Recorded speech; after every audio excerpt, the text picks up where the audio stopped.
নমস্কার বন্ধুরা, আবার একটা নতুন রেসিপি নিয়ে চলে এসেছি। হ্যাঁ, বাজার থেকে উধাও হয়ে যাওয়ার আগে এই রেসিপিটা অবশ্যই ট্রাই করো। কি উধাও হয়ে যাবে? ওলকপি। হ্যাঁ, সারা বছরে একদমই দেখা যাবে না সেই ওলকপি। অনেকেই ভালোবাসে না, অনেকে ভালোবাসে। চলো, ভালোবাসার জন্য কীভাবে রেসিপিটা ট্রাই করবে। ওলকপি ছাড়িয়ে টুকরো করে নিয়েছি আর এই কুড়ুনির সাহায্যে কুড়ে নিলাম। তার মধ্যে একটু দিয়ে দিলাম লবণ আর দিয়ে দেবো চালের গুঁড়ো। এখন বাড়িতে সবারই চালের গুঁড়োটা আছে। চালের গুঁড়ো দিয়ে মাখবো।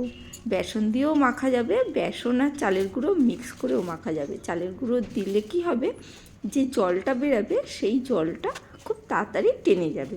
সেই জন্যে আমি চালের গুঁড়ো দিয়ে মাখলাম। তোমরা চালের গুঁড়ো ও বেসন একসাথে মিক্স করেও মাখতে পারো। দারুণ একটা স্বাদের রেসিপি, অবশ্যই ট্রাই করো। এইভাবে বড়া বড়া আকারে লম্বা লম্বা করে একটু চ্যাপটা চ্যাপটা করে এগুলোকে ভেজে নেবো। খুব লাল করে ভাজবো না। আর যেহেতু হলুদ রং টং দিইনি, মানে খাওয়ার হলুদ দিইনি, সেই জন্য খুব একটা লাল হবে না। সেইভাবেই ভেজে নেব।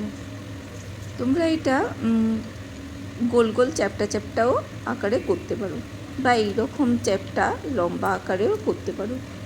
দারুণ একটু অন্য স্বাদের হবে। আর কিন্তু অন্য কিছু ছেড়ে কিন্তু এই রেসিপিটা ট্রাই করবে অবশ্যই। আমি যেভাবে বানিয়েছি তোমরা যদি সেইভাবেই বানাতে পারো সব কিছু, একদম কিন্তু মানে এই ওলকপির রেসিপি কিন্তু যে কোনো অনুষ্ঠানে হিট করে যাবে।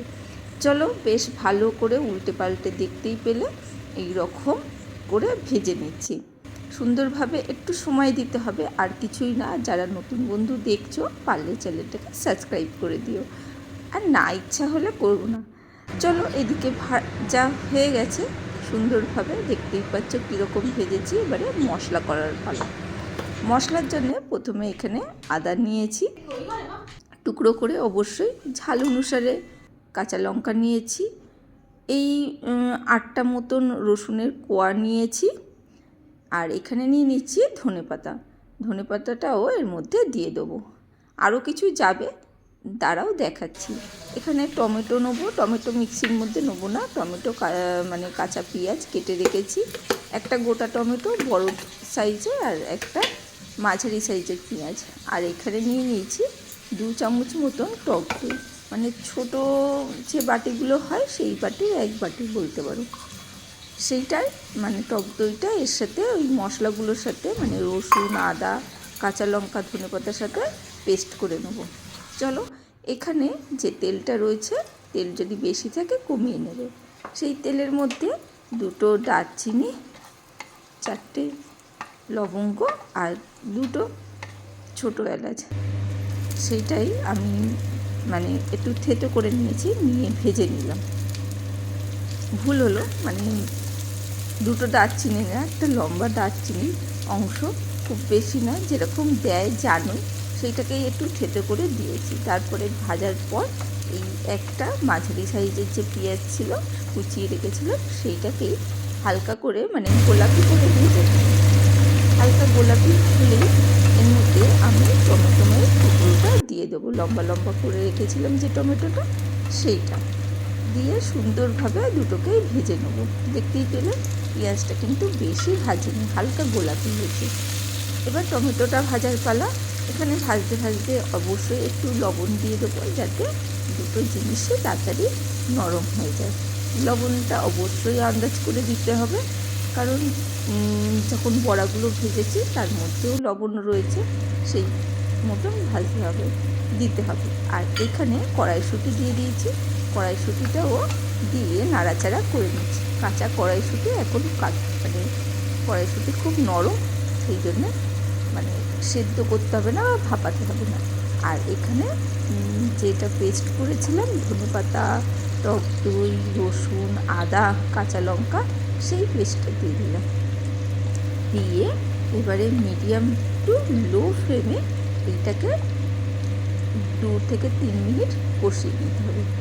সুন্দরভাবে মশলাটাকে কষিয়ে নিতে হবে, যাতে কাঁচা গন্ধটা প্রত্যেকটা চলে যায়, আর একটা সুন্দর গন্ধ বেরিয়ে আসবে কিন্তু এই মশলাটা কষা হওয়ার পর। এটা নিজেরাই যারা নতুন রাঁধুনি তারা নিজেরাই কিন্তু বুঝতে পারবে যে একটা সুন্দর গন্ধ বেরিয়ে আসে। আর গ্যাসের ফ্লেমটা অবশ্যই মিডিয়াম টু লোতে রেখে দেবে, নাহলে কিন্তু মশলাটা পুড়ে যাবে আর দইটাও কেটে যেতে পারে, জল কেটে যেতে পারে। সেই জন্যই বললাম। দেখতেই পাচ্ছ কি সুন্দর একটা কিন্তু রং এসেছে। এই পর্যায়ে আমি আর কিছু দেবো না, এখানে একটু চিনি দেবো, কারণ টক দই দেওয়া রয়েছে আর ওখানে টমেটো রয়েছে, মানে যেহেতু ব্যালেন্সটা আনতে হবে সেই জন্যে কিছুটা খানিকটা চিনি দেবো। সেটা আন্দাজ অনুসারে তোমরা দেবে, মানে যতটা লাগবে। আমি ওই হাফ চামচের মতন কিন্তু চিনিটা দিয়েছি। দেখতেই পাচ্ছ সুন্দর একটা কিন্তু রং অলরেডি চলে এসেছে। আমি এই রংটাই চাইছি, বেশি মানে হলুদ কালার করব না। সুন্দর দেখো, এমনি এই টমেটো কষাতে একটা তারপরে সবুজ রংটা মিশে সুন্দর একটা কিন্তু রং এসে গেছে। এই পর্যায়ে মিক্সি ধোয়া বাটির জলটা অবশ্যই দেবো।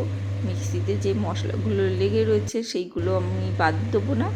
এবারে যতটা ইচ্ছা জলটা দেবে, কিন্তু বেশি পাতলা হবে না, বড়ার তরকারি শুকিয়েই যাবে, কিন্তু খুব ঝোলও কিন্তু হবে না, একটু শুকনো হবে, গা মাখা হবে। পোলাও বা লুচি পরোটার সাথেও দারুণ যাবে, ফ্রাইড রাইসের সাথেও খেতে পারো, ট্রাই করতে পারো, ভাতের সাথেও খেতে পারো। সেই রকম কিছু না। ফুটে উঠলে বড়াগুলো দিয়ে দিলাম, দিয়ে একটু ফোটাবো ঢাকা দিয়ে, যাতে বড়ার ভেতর রসগুলো ঢুকে যায়। আর আমি আমার মতন গ্রেভিটা করেছি, তোমরা তোমাদের মতন করতে পারো, কিন্তু বেশি ঝোল করলে মনে হয় না টেস্টটা খুব বেশি আসবে। মিডিয়াম ফ্লেমে চাপা দিয়ে রেখেছিলাম, আর দেখো একদম সুন্দর একটা কালার চলে এসেছে, আর দেখতেও কিন্তু দারুণ লাগছে, খেতেও কিন্তু এই রকম অসাধারণ হয়েছিল। তাহলে বাজার থেকে উধাও হওয়ার আগে কিন্তু এই রেসিপিটা ট্রাই করে নিও, কারণ এরপরে কিন্তু ওলকপি পাওয়াও যাবে না। আর ওলকপি স্বাস্থ্যের জন্য কতটা ভালো সেটা তো জানোই, অবশ্যই বাড়ির লোককে করে খাইও। চলো আজকের জন্য টাটা, বাই বাই, আবার দেখা হবে অন্য কোনো দিন অন্য কোনো ভিডিওতে।